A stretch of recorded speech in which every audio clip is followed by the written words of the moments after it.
ఓ ఆంధ్రుడా, ఆంధ్రప్రదేశ్ ప్రస్తుత పరిస్థితిని చూసి గర్వపడాలా, సిగ్గుపడాలా, బాధపడాలా, జాలిపడాలా? దేశంలో రాజధాని లేని ఒకే ఒక్క రాష్ట్రం ఆంధ్రప్రదేశ్. నేరస్తులు పాలిస్తున్న ఒకే ఒక్క రాష్ట్రం ఆంధ్రప్రదేశ్. ముద్దాయిలు మంత్రులైన ఏకైక రాష్ట్రం ఆంధ్రప్రదేశ్. ముద్దాయి కోర్టు వాయిదాలకు ప్రజల సొమ్ము ఖర్చు చేసే ఏకైక రాష్ట్రం ఆంధ్రప్రదేశ్. కూల్చడాలు తప్ప కట్టడాలు లేని ఏకైక రాష్ట్రం ఆంధ్రప్రదేశ్. ప్రభుత్వ ఆస్తులు తాకట్టు పెట్టే ఏకైక రాష్ట్రం ఆంధ్రప్రదేశ్.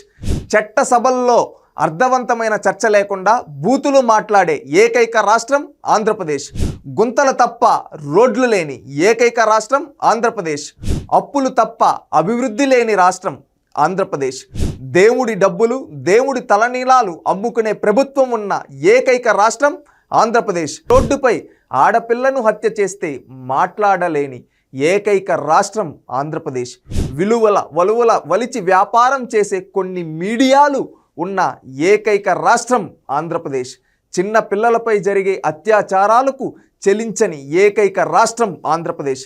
పనికి మాలిన డిబేట్లు పెట్టి సన్నాసులను, పొరంబోకులను, సెలబ్రిటీలను చేసే మీడియాలు ఉన్న ఏకైక రాష్ట్రం ఆంధ్రప్రదేశ్.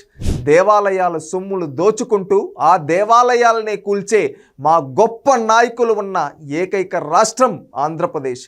నేరస్తులను వెనకేసుకొచ్చే సన్నాసులు, పాలేర్లు ఉన్న ఏకైక రాష్ట్రం ఆంధ్రప్రదేశ్. నేరస్తుల కోసం, ముద్దాయిల కోసం భజన చేసే పేటీఎం బ్యాచ్లు ఉన్న ఏకైక రాష్ట్రం ఆంధ్రప్రదేశ్.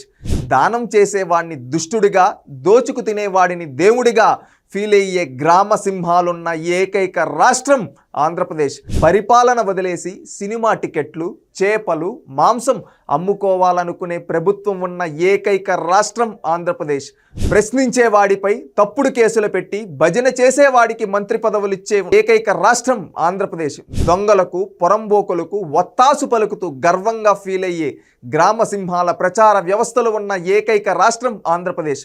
దొంగలను, నేరస్తులను, ముద్దాయిలను వదిలేసి మంచివాడికి అధికారం ఇచ్చే స్థాయికి ప్రజలు ఆలోచన మారినప్పుడే ఆంధ్రప్రదేశ్ రాష్ట్రం కూడా మారుతుంది. ఆలోచించు ఆంధ్రుడా, నీ రాష్ట్ర భవిష్యత్తు కోసం, మన భావితరాల భవిష్యత్తు కోసం రేపు రానున్న ఎన్నికల్లో ఇవన్నీ గుర్తుపెట్టుకొని మంచి నాయకుడిని ఎన్నుకో.